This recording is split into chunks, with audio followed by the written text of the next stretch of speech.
Assalamualaikum warahmatullahi wabarakatuh. Selamat pagi, salam sehat selalu. Ya, pada video kali ini kita akan membahas tentang menghitung titik impas atau yang dikenal dengan BEP, Break Even Point. Nah, ini tentunya pastinya berada di materi atau mata pelajaran PKWU atau Prakarya dan Kewirausahaan. Nah, selanjutnya apa sih sebenarnya BEP itu?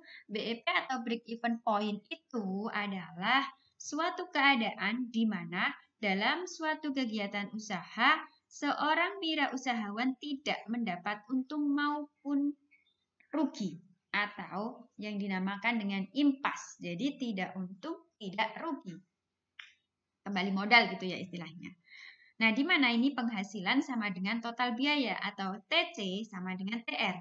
Total cost sama dengan total revenue. Nah, hal-hal yang harus diketahui sebelum menentukan titik impas itu ada 3. Yang pertama, tingkat laba yang ingin dicapai dalam suatu periode. Jadi ingin mendapatkan laba berapa persen dari harga biaya produksinya gitu ya. Kemudian yang kedua, kapasitas produksi yang tersedia atau mungkin dapat ditingkatkan. Dan yang ketiga, besarnya biaya yang harus dikeluarkan mencakup biaya tetap maupun biaya variabel. Jadi 3 inilah yang harus diperhatikan dalam menentukan titik impas. Jadi kita harus tahu biaya-biaya juga untuk menghitung itu. Ada biaya tetap atau fixed cost maupun biaya variabel atau variable cost. Nah, ini nanti akan kita singgung sedikit ya. Ini pada materi-materi sebelumnya juga sudah kita singgung ya. Kita bahas tentang fixed cost dan variable cost. Oke, selanjutnya manfaatnya apa sih dalam menghitung BEP itu? 1. Alat perencanaan untuk menghasilkan laba. Nah, tujuan utama seorang usaha itu kan mencari laba. Nah, ya salah satu yang digunakan adalah merencanakan laba, yaitu menghitung BEP-nya. Kemudian memberikan informasi mengenai berbagai tingkat volume penjualan, serta kemungkinan untuk memperoleh laba, mengevaluasi laba dari perusahaan secara keseluruhan, dan mengganti sistem laporan yang tebal dengan grafik yang mudah dibaca dan dimengerti. Nah, itu adalah manfaat dari BEP. Lalu kita bahas tentang fixed cost dan variable cost. Fixed cost atau biaya tetap itu biaya yang selalu tetap jumlahnya meskipun terjadi peningkatan produksi. Meskipun jumlah produksi yang akan kita lakukan itu banyak, biaya tetapnya itu akan tetap sama. Contohnya, biaya sewa gedung. Jadi meskipun kamu memproduksi barang misalnya awalnya 500 menjadi 10.000, biaya sewanya tetap akan sama. Nah, kan begitu. Jadi dia tidak akan berubah. Biaya tenaga kerja jika dibayarkan setiap bulan. Dan biaya penyusutan alat. Nah, itu sama. Namanya fixed cost.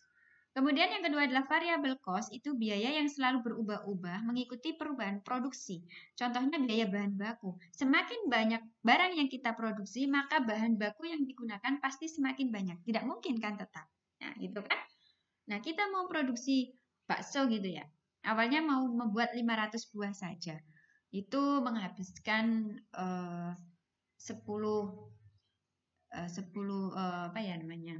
1 juta misalnya begitu.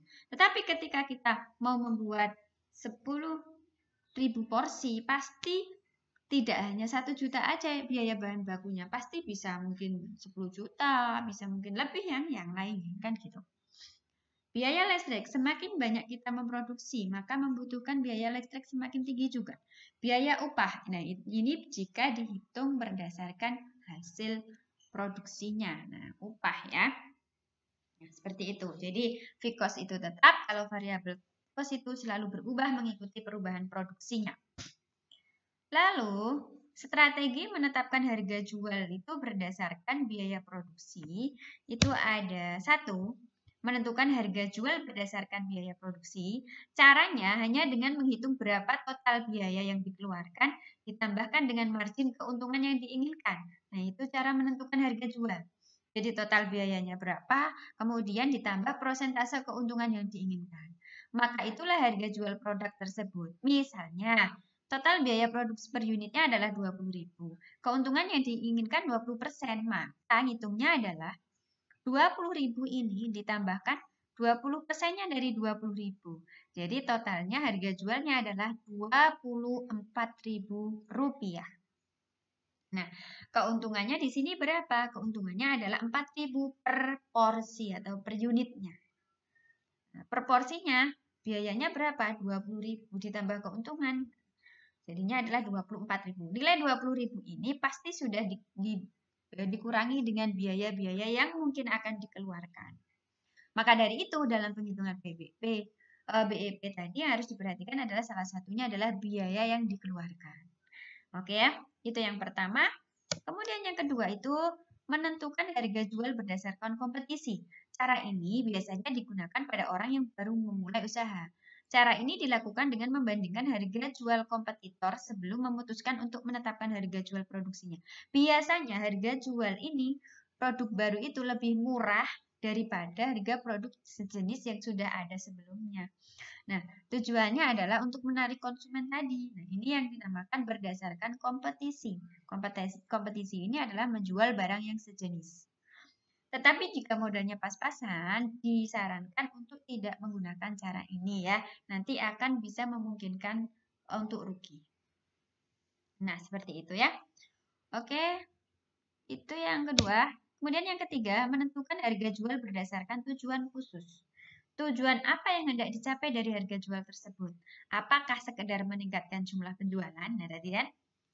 Apakah saya menentukan harga ini hanya untuk meningkatkan jumlah penjualan, hanya untuk menarik konsumen, atau mendongkrak image produk, nah, supaya image produknya itu murah, dikenal masyarakat, atau karena hal lain? Itulah dinamakan berdasarkan tujuan khusus.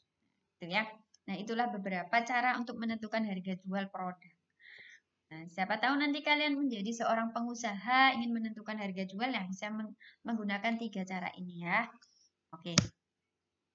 Kemudian kita masuk ke menghitung BEP atau break even point, di mana BEP itu ada dua hal, BEP produk dan BEP harga. BEP produk itu caranya adalah total biaya dibagi harga jual, sedangkan BEP harga itu total biaya dibagi total produksi. Nah, kita akan memberikan contoh ya. Misalnya, fixed cost-nya 5.000, variable cost-nya 100.000, jumlah produksinya 100. Jadi, dengan biaya 5.000 dan 100.000 ini, fixed cost 5.000 dan variable cost-nya 100.000 ini akan memperoleh jumlah produksinya 100. Keuntungan yang diinginkan adalah 20%. Tentukan BEP produk dan BEP harga ya. Ini kurang harga ya. BEP produk dan BEP harga. Oke, sekarang kita hitung. Yang pertama yang harus dilakukan adalah mencari total biaya dulu. Total biaya tadi rumusnya adalah fixed cost ditambah variable cost. Jadi ini 5.000 ditambah 100.000. Jadinya Rp105.000. Ini total biaya. Kemudian kita bisa menentukan BEP harga terlebih dahulu. Karena sudah diketahui total biaya dan diketahui jumlah produksi. Nah, BEP harga dengan rumus total biaya dibagi total produksi. Total biayanya tadi ini ya, 105.000 dibagi total produksinya adalah 100 ya. Maaf, ini salah ketik ya, ini 100. Nah, seperti ini. Jadi 105.000 dibagi 100. Jadinya adalah Rp1.050 per unit. Ini namanya BEP harga. Jadi supaya tidak untung dan tidak rugi. Dan harus terjual semuanya 100 ini. Gitu ya. Jadi BEP harganya adalah 1.050. Kemudian harga jualnya karena tadi menentukan 20% ya kan, untungnya 20%. Ini nanti kita akan menghitung BEP produk. Jadi kita menghitung harga jualnya dulu. Caranya adalah 1.050 ditambah 20%-nya dari 1.050. Jadinya 1.050 ditambah 210. Jadi harga jual produknya adalah 1.260. Nah, 1.260 ini sudah ditambah dengan keuntungan senilai 210. Lalu kita akan menghitung BEP produk, di mana total biaya dibagi harga jual. Kenapa? Karena tidak semua itu bisa terjual. Kita itu merencanakan menjual 100, tapi kadang-kadang tidak bisa itu ya terjual semua kan gitu. Kita harus memperhatikan itu juga. Jadi BEP produk ini adalah nilai minimal produk yang harus terjual. Nah, biar tidak menanggung rugi. Jadi caranya total biaya dibagi harga jual. Jadi BEP produk adalah 105.000 ini tadi, dibagi harga jualnya adalah 1.260. Ketemunya adalah 84 unit. Jadi, dengan harga Rp1.260 ini, maka harus terjual 84 unit supaya mencapai BEP. Tidak untung dan tidak rugi. Jadi, kalau di bawah 84 itu pasti rugi. Tapi kalau sudah di atas 84, dia sudah untung. Nah, itu gunanya menghitung BEP. Oke ya, ini contohnya biaya bahan baku. Kini misalnya kita memproduksi bakso ya. Bahan baku, nah ini biaya variabel, BOP biaya variabel, kemudian ada biaya tetap, fixed cost-nya adalah ini. Nah, ini kan sudah di total semuanya itu nilainya ini tidak kelihatan ya. Ini jadi cara mencari subtotal tetap ya. Berarti cara mencari biaya totalnya adalah ini, berarti subtotal bahan baku 2.115.400 ditambah subtotal BEP 513.000 ditambah subtotal biaya tetap 670.000. Nah, jadi biaya totalnya ini ya tadi dari hasil perhitungan tabel tadi akan ketemu Rp3.298.400, di mana kita akan memproduksi sejumlah 500 porsi. Kemudian kita akan mencari BEP harga dengan cara tadi ya, total biaya dibagi total produksi. Jadi 3.298.400 dibagi 500, ketemunya BEP harga Rp6.597. Ini per porsinya. Kemudian keuntungan yang diinginkan itu 30% dikalikan harga jual harga BEP harganya tadi ya. Biaya produknya per mangkoknya. Nah, ini. Nah, jadi keuntungannya adalah 1.979. Harga jualnya berapa? Ini dari mana? Dari ini.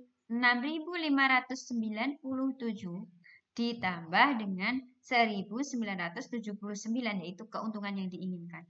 Jadi harga jual baksonya per porsi adalah Rp8.576. Nah, ini ya. Kalau BEP harga berarti pakai yang ini, tetapi harus terjual 500. Tetapi kalau di sini sudah mencari keuntungan, berarti harga jualnya adalah sudah naik 8.576. Itu ya, bisa ya itu menentukan BEP harga. Kemudian yang perlu diperhatikan bahwa semua bakso belum tentu terjual. Oleh karena itu, perusahaan harus memiliki target berapa minimal produk yang harus terjual. Nah, ini yang dinamakan dengan BEP produk tadi. Dari perhitungan di atas, setidaknya bakso yang harus terjual adalah 385 porsi untuk terhindar dari kerugian. Perhitungannya adalah total biaya dibagi harga jual. Nah, total biaya ini, nah ini ya total biaya dibagi harga jual ini. Nah, maka akan ketemu 385 porsi. Jadi paling tidak bakso yang harus terjual adalah 385 porsi. Inilah yang disamakan dengan BEP produk. Oke ya. Oke. Nah, itu tadi anak-anak yang dapat saya sampaikan. Thanks you. Thanks.